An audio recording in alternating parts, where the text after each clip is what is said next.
ઝી 24 કલાકના અહેવાલની જોરદાર અસર આવી છે। રાજકોટના જસદણ પ્રાંત અધિકારીએ કરેલા હુકમને રદ કરવામાં આવ્યો છે। ઘેલા સોમનાથ મંદિરમાં ભોજન વ્યવસ્થામાં શિક્ષકોને સોંપાઈ હતી જવાબદારી। વીઆઈપીની ભોજન વ્યવસ્થા કરવાની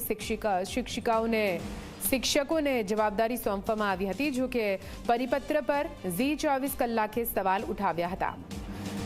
ઝી 24 કલાકના અહેવાલ બાદ પ્રાંત અધિકારીએ કરેલો હુકમ રદ કરવામાં આવ્યો છે અને કહેવામાં આવ્યું છે કે જે પણ શિક્ષક પોતાની સ્વેચ્છાએ સેવા આપવા માટે તૈયાર હોય તે ત્યાં પહોંચી શકે છે। મને હમણાં થોડી જ વાર પહેલા સમાચાર મળ્યા છે કે પ્રાંત સાહેબે એ હુકમ પણ રદ કરી નાખ્યો છે, પણ છતાંય અમે બધા શિક્ષકો પ્રતિવર્ષ સ્વેચ્છાએ જે સેવા કરવા જતા હોય છે, અમે કદાચ હુકમની અમારે કોઈ પણ જરૂર નથી। અમે મંદિરમાં એમના શિક્ષકો સેવા કરવા જવાના જ છીએ અને એવું કાંઈ કોઈ પ્રેશર કે કોઈ દબાણ કે કોઈ અધિકારી દ્વારા એવું કાંઈ આપવામાં આવતું નથી। કોઈ બાય ફોર્સથી કોઈ હુકમ કરવામાં આવતા નથી। પછી પ્રાંત સાહેબ હોય કે તાલુકા પ્રાથમિક શિક્ષણ અધિકારી હોય, કોઈ પણ અધિકારી દ્વારા ફરજિયાત હુકમો કરવામાં આવતા નથી। જેને જેવું એ સ્વેચ્છાએ જતા હોય છે અને શાળા સમય બાદ જતા હોય છે અને શાળા સમય ચાલુ શાળાએ કોઈ શિક્ષકો એવી સેવા કરવા જતા નથી। બધા જે કોઈ કામગીરી કરવા જાય છે શાળા સમય બાદ જાય છે અને રજાના દિવસોમાં જાય છે।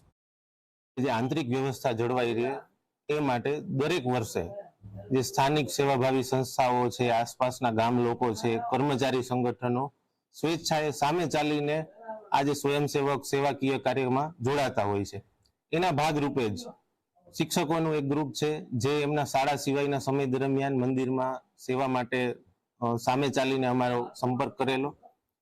એના ભાગરૂપે અમે એક એમની આંતરિક કામગીરીની વહેંચણી કરેલી છે। આમાં કોઈ શાળાકીય એમનું જે કામ છે એ ડિસ્ટર્બ નથી થતું અને એ જે સ્વેચ્છાએ કરવા માંગે છે એમને જ જોડેલા છે। આ કોઈ ફોર્સફુલી હુકમ કરવામાં આવેલ નથી। આ બાબતે કલેક્ટર એસડીએમ થી એક જે પરિપત્ર કરવામાં આવ્યો છે કે શિક્ષક મિત્રોને એ અમારા ધ્યાને આવ્યું છે, એને રદ કરવા મેં અહીંથી આદેશ કર્યો છે કે જેને સ્વેચ્છાએ જે સેવા બજાવવી હોય, ભક્તોની ત્યાં જવું હોય એ જઈ શકે છે।